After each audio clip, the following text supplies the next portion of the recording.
اور غیر مسلم کے پیچھے نماز جائز نہیں ہے, وہ تو یہودی عیسائی ہو اس کے پیچھے بھی جائز نہیں ہے.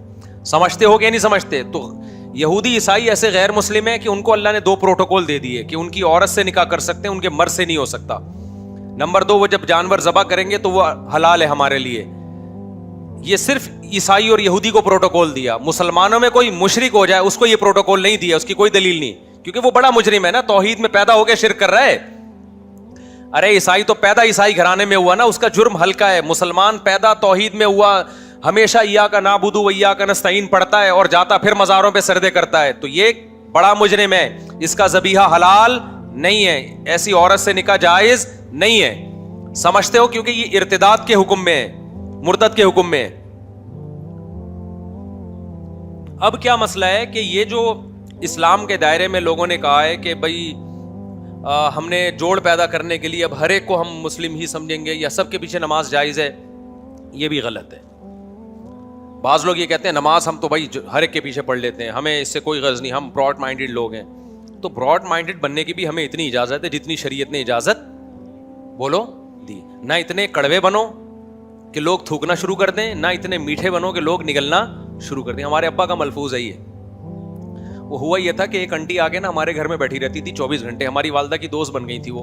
اب میری والدہ کی طبیعت میں سخاوت تھی, کھلاتی پلاتی بہت تھی, قرضے لے لے کے کھلاتی تھی. جب انتقال ہوا ہے تو ٹھیک ٹھاک قرضہ والدہ پہ چڑھا ہوا تھا, تو ان کی عادت تھی بس قرضے لے لے کے کھلاتے رہو. جو پیسے مانگنے آ رہے ان کو پیسے دے دیتی تھی.